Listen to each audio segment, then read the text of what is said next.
श्री राधा कृष्ण चरण कमलेभ्यो नमः। श्री नंद नंदन 73वां भाग। जय राधा राधा जय राधा जय श्री राधा। जय कृष्णा कृष्णा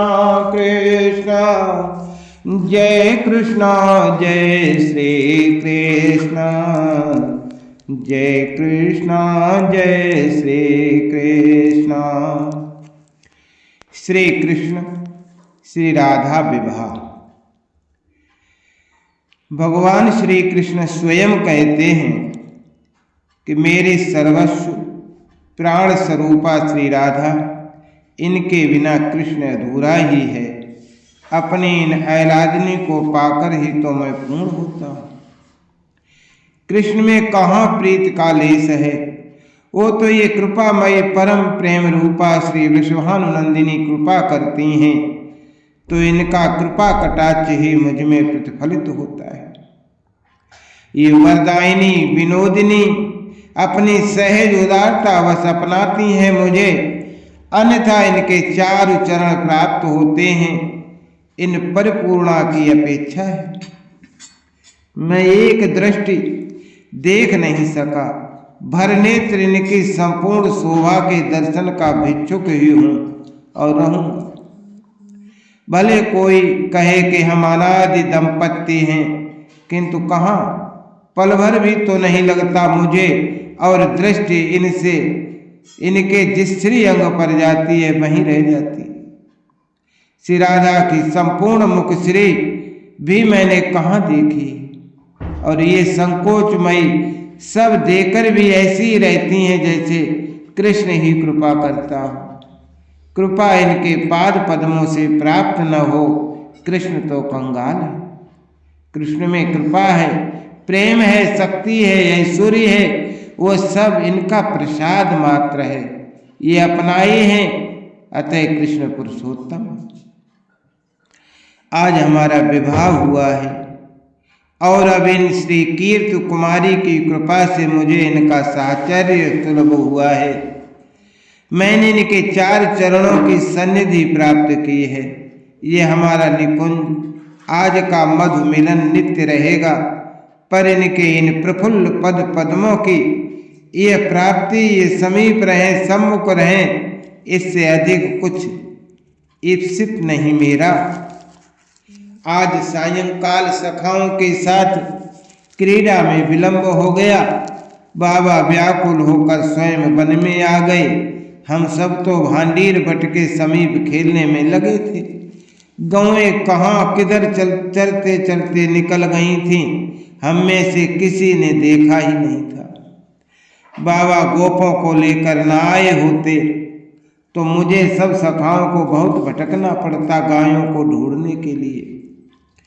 बाबा ने तो चाहा था कि मैं सखाओं के साथ भवन चला जाऊं, किंतु मैं बाबा को छोड़कर नहीं गया। दाऊ दादा को बाबा ने सब बालकों के साथ भेज दिया।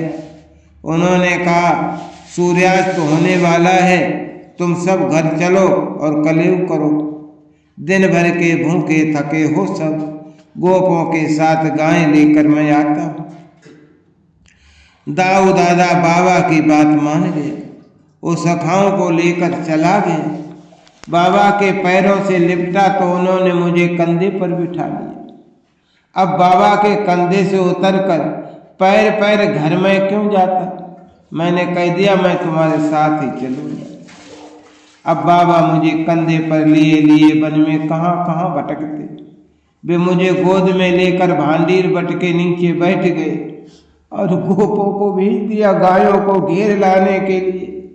कोई लीला करनी हो तो उसे अपूर्ण करना अच्छा नहीं है। बाबा या मैया समीप होती हैं तो मैं सब भूल जाता हूँ। मुझ में केवल शैशव शेष रह जाता है। भला कोई माता पिता के सम्मुख भी वृद्धों के समान बुद्धिमान बनता है। सूर्यास्त हो गया और इस आषाढ़ के प्रारंभ में आकाश में घटा घिरा, मेघ गर्जना करने लगे। तो मुझे भय लगा। बाबा के कंठ में भुजाएं डालकर मैं तो रो पड़ा। बाबा समीप हों तो अंधकार में वन में मेघ गर्जन से मुझे भयातुर तो होना ही चाहिए। बड़ा आनंद आया। मैं बाबा के कंठ में लिपट कर रोया तो वे मुझे हृदय से लगाकर उठ खड़े हुए। अत्यंत आतुर होकर इधर उधर देखने लगे। वे मुझे लेकर घर लौट नहीं सकते थे। गोप गायें लेकर लौटते तो उन्हें वन में ढूंढते। गोपों से बाबा ने भांडीर बट के नीचे रहने को कह दिया था, किंतु अब मैं डरने लगा। ये बड़ी भारी उलझन बाबा के लिए हो गई। उनका असीम वात्सल्य मुझे प्राप्त है, इतना सौभाग्यशाली मैं। इतने में श्री वृषभानुनंदिनी आ गई अकेली। मैं समझ गया कि सायंकाल दाऊ दादा और सखाओं के साथ मैं नहीं लौटा तो इनसे भवन में रहा नहीं गया। ये सबकी सखियों की भी आंख बचाकर एकाकी मुझे ढूंढने निकल पड़ी। प्रतिदिन ये प्रेममयी सायंकाल गवाक्ष पर दृष्टि लगाए प्रतीक्षा करती मिलती हैं। इन अनुकंपा स्वरूपा को पता है कि इनकी एक झांकी पाए बिना मैं रात्रि में सुख से सहन नहीं कर सकता। इनके प्रेम का प्रतिदान नहीं मेरे पास। आज मैं नहीं लौटा तो इस घोर वन में रात्रि के इस आरंभ काल में स्वयं बन के कंटक कुछ कठोर भूमि को भूल कर चली आई हैं। इनके पाद पल्लव भूमि का स्पर्श करने योग्य हैं। बाबा के खड़े होने से देख लिया होगा, अतः इधर आ गई। वैसे भी इन्हें पता तो है कि भांडीर बट मेरा प्रिय स्थान है। हम सब प्रायः इसके आसपास ही बने रहते हैं। कौन? अरे बेटी राधा। बाबा ने देखते ही पुकार लिया। तू इधर कैसे आ गई लाली? बेटी वन में नहीं घूमते रात्रि में, अब घर लौट जा। मैं तो घर ही जा रही हूँ। बड़े संकोच पूर्वक मस्तक झुकाकर वीणा विनिंदित सुर में उत्तर दिया। श्याम सुंदर, तू लाली के साथ घर चला जाएगा? बाबा ने मुझसे पूछा। मैं झट बाबा की गोद से उतर पड़ा।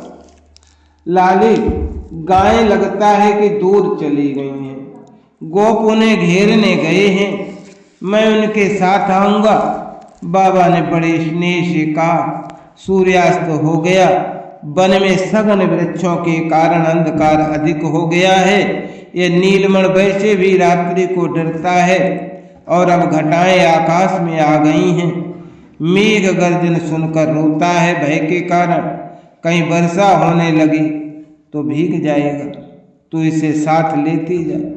नंदीश्वरपुर की सीमा तक छोड़ देगी तो आगे कोई गोपी या बालक इसे घर तक पहुंचा देगा। मैं घर तक, अरे मैं तो घर तक पहुंचा दूंगी। श्री वृषभानुनंदिनी ने मस्तक झुकाए उत्तर दिया। मैंने दौड़कर उनका हाथ पकड़ लिया। ये कर स्पर्श पाकर तो मैं अपने को भूल जाता। बाबा ने कुछ और कहा। कोई सूचना दी, कोई चेतावनी दी, सावधान किया होगा कि कंटक गड्ढे बचाकर धीरे धीरे चलें हम, किंतु वे शब्द हम दोनों में से एक ने भी नहीं सुने। बाबा निश्चिंत हो गए और हम दोनों चल पड़े। देव, आज आप दोनों का विवाह मुहूर्त है। सहसा आकाश में आलोक हुआ। विशाल उज्जवल हंस उतरा भूमि पर और उसके ऊपर से उतर कर चतुर्मुख अरुण वर्ण सृष्टिकर्ता हम दोनों के सामने दंडवत प्रणपात करने के अनंतर अपने हाथ जोड़कर विनम्र खड़े हो गए। मैंने अपनी प्राणाधिका श्री सर्वेश्वरी की ओर हंसकर देखा। ब्रह्मा जी मुझे अत्यंत प्रिय लगे। परम प्रिय लगा उनका प्रस्ताव। आषाढ़ के इस प्रारंभ में सर्वोत्तम मुहूर्त विधाता ने शोध लिया है तो उनको स्वीकृत मिलनी चाहिए। श्री राधा ने किंचित लज्जा पूर्वक स्मित से स्वीकृत सूचित कर दी। इस स्वीकृत का एक ही अर्थ तो था ही कि तत्काल हम दोनों अपने इस बाल रूप से बिना कहीं किंचित भी विराम किए चलते गए। विवाह के उपयुक्त अपना नित्य कैशोरी रूप हमने यहाँ धारण कर लिया, किंतु निकुंज लीला पार्थिव लीला तो है नहीं। पृथ्वी पर प्रकट हुआ ये अवतार रूप, इसकी तो प्रतीक्षा हो रही होगी।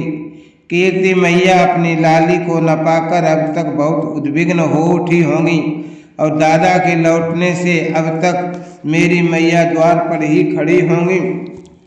ये अनुमान नहीं था मेरा। मैंने देखा कि वृषभान बाबा स्वयं अपनी लाली को ढूंढने निकलने ही वाले थे। बाबा ने हमें देखा तो मैंने कह दिया मैं बाबा के साथ था। बाबा ने इनको बुलाकर मेरे साथ भेज दिया है। वृषभान बाबा हंसे। नंदराय वृद्ध हो गए, किंतु अब भी भोले ही हैं। बालक को अंधकार होने तक वन में भला कोई रहने देता। उनकी लाली तो अंतःपुर में चली गई। बाबा ने बहुत आग्रह किया कि मैं ब्यालू कर लूं, किंतु मैंने कह दिया मैया मेरा मार्ग देखती होगी। बाबा ने मुझे अपने विशेष सेवक के साथ भेज दिया। मैया द्वार पर ही खड़ी मिली, द्वार पर ही माँ भी मिली, और दादा भी भद्र के साथ मेरा मार्ग देखता खड़ा था। ब्रह्मा जी के संकेत से ही मेघ गगन में आए होंगे, ये बात तो स्पष्ट थी। हम दोनों की स्वीकृति पाकर वे सृष्टिकर्ता प्रसन्न हो गए। हम कालिंदी कूल के समीप एक सघन कुंज में आए। अपने नित्य किशोर रूप में जो अपने संकल्प से सृष्टि बनाया करते हैं, उनको हमारे विवाह की सामग्री प्रकट कर देने के लिए हमारी सहायता अपेक्षित नहीं थी। कन्यादान कौन करेगा? मैंने हंसकर पूछा। यह स्वत्व आज मेरा है। वे परम गंभीर हिरण्यगर्भ भी हंस उठे। मैंने बहुत बड़ा अपराध किया, आपके सखाओं तथा बछड़ों का अपहरण करके। अब आज आपकी इन अभिन्न सहचरी का इनकी कृपा से पितृत्व पा जाऊंगा, तो अंतर में जो परिताप पश्चाताप तब से जला रहा है स्वतः शांत हो जाएगा। मैं समझ गया कि वेद गर्भ इस बहाने हम दोनों के पाद पूजन का अवसर चाहते हैं। उन्होंने स्पष्ट कर दिया आप नित्य दंपत्ति का विवाह एक विडंबना ही है, किंतु इस अपने आश्रित पर अनुग्रह करके इसे स्वीकार कर ले। कन्या का पिता शास्त्रज्ञ हो तो कन्या का दान स्वयं आचार्य कर सकता है। इसमें कोई विप्रतिपत्ति थी ही नहीं। सामग्री स्वयं सृष्टिकर्ता के संकल्प से उपस्थित हो गई। स्मरण करते ही अग्निदेव प्रकट हो गए। ब्रह्मा जी ने विधि पूर्वक कन्यादान किया। सप्तपदी हुई। अपने अपने भाग का मंत्रोच्चारण हम दोनों ने स्वयं कर लिया। मैंने श्री राधा का कांपता कमल कर अपने करों में लिया, तो हम दोनों के हाथ स्वेद स्नात थे। सिंदूर दान के लिए मुझे अपने को बहुत संभालना पड़ा, इतना कंप था शरीर में। विवाह के अनंतर ब्रह्मा जी ने हाथ जोड़कर कहा, मैं कितना कंगाल हूँ, आप दोनों जानते हैं। आप दोनों को बेटी जामाता बनाकर भी कुछ देने में असमर्थ मैं इस विवाह का आचार्य होने के कारण वरदान ही मांगता हूँ।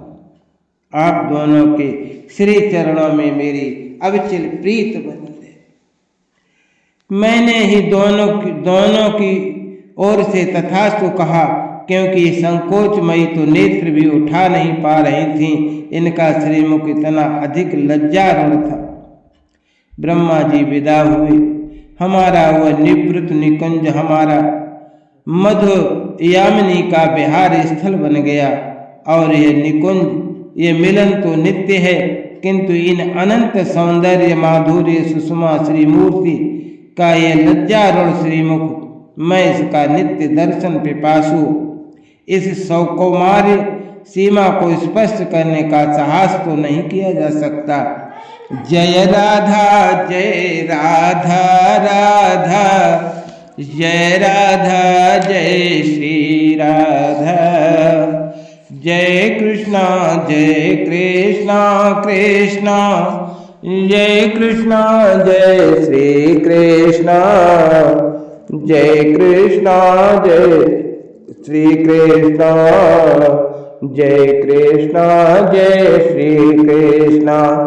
राधे कृष्ण कृष्ण कृष्ण राधे राधे, राधे श्याम श्याम श्याम राधे राधे।